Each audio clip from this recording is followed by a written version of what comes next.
Hi everyone, it's Mrs. Messner here again, and this week's book is Eat Kindness, and it is written by Jacqueline Woodson. She was also the author of The Other Side, which we read in January, I believe. So I hope you enjoy this book. It's a beautiful book. It has great illustrations and a very special story.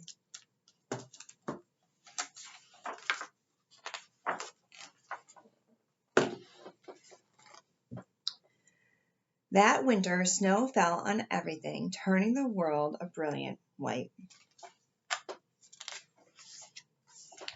One morning, as we settled into our seats, the classroom door opened and the principal came in. She had a girl with her, and she said to us, "This is Maya." Maya looked down at the floor. I think I heard her whisper, "Hello." We all stared at her. Her coat was open, and the clothes beneath it looked old and ragged. Her shoes were spring shoes, not meant for the snow. A strap on one of them had broken.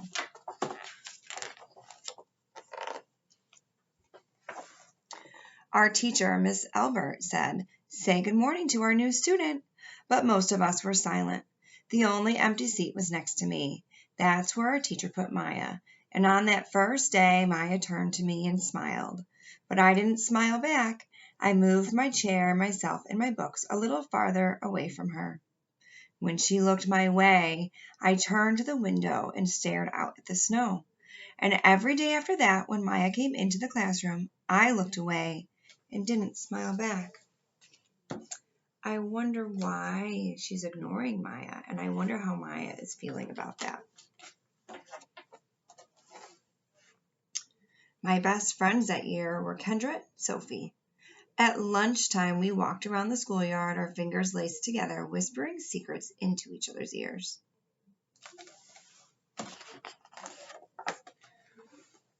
One day, while we were near the slide, Maya came over to us. She held open her hand to show us the shiny Jackson tiny red ball she'd gotten for her birthday. "It's a high bouncer," she said, but none of us wanted to play. So Maya played a game against herself. How does it feel if you invite someone to play with you and they say no? How do you think Maya feels playing all by herself?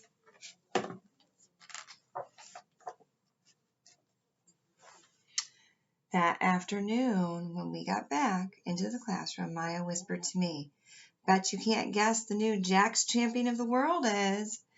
And behind me, Andrew whispered, "Chloe's got a new friend. Chloe's got a new friend." "She's not my friend," I whispered back.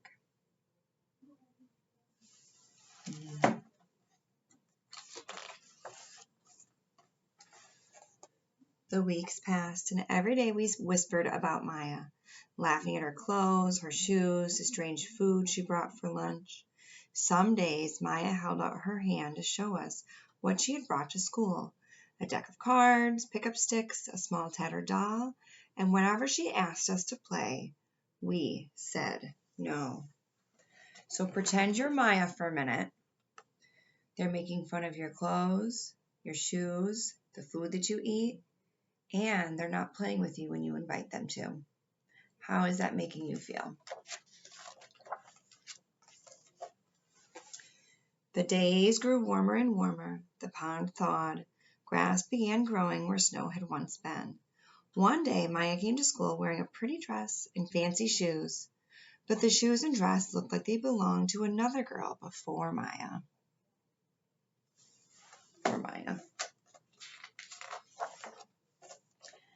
"I have a new name for her," Kendra whispered. "Never knew. Everything she has came from a second-hand store." We all laughed, and Maya stood by the fence. She was holding a jump rope but did not come over to ask if we wanted to play. After a while, she folded it double, rolled the ends around each hand, and started jumping. She jumped around the whole schoolyard without stopping, and she didn't look up once. Just jumped, jumped, jumped.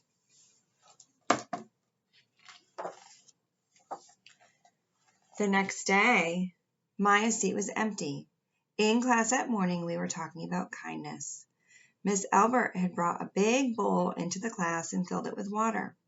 We all gathered around her desk and watched her drop a small stone into it. Tiny waves rippled out away from the stone. "This is what kindness does," Miss Albert said. "Each little thing we do goes out like a ripple into the world." Can you see how that stone made ripples in the water?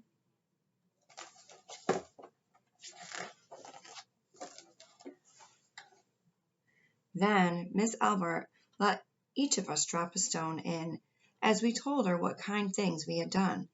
Joseph had held the door for his grandmother. Kendra helped change her baby brother's diaper. Even mean old Andrew had done something. "I carried teacher's books up the stairs," he said, and Miss Albert said it was true. I stood there holding Miss Albert's rock in my hand, silent. "Even small things count," Miss Albert said gently. But I couldn't think of anything and passed the stone on. What did her teacher just say? Even small things count. Even small acts of kindness have a rippling positive effect. Maya didn't come to school the next day or the day after that. Each morning I walked to school slowly, hoping this would be the day Maya returned and she'd look at me and smile. I promised myself this would be the day I smiled back. "Each kindness," Miss Albert said, "makes the world a little better." I like that. Each kindness makes the world a little better. But Maya's seat remained empty, and one day Miss Albert announced to the class that Maya would not be coming back. Her family had to move away, Miss Albert said. Then she told us to take out our notebooks. It was time for spelling. That afternoon, I walked home alone. When I reached the pond, my throat filled with all the things I wished I had said to Maya, each kindness I had never shown. I threw small stones into it over and over, watching the way the water rippled out and away, like each kindness done and not done, like every girl somewhere holding a small gift out to someone, and that someone turning away from it. I watched the water ripple as the sun set through the maples, and the chance of a kindness with Maya became more and more forever gone.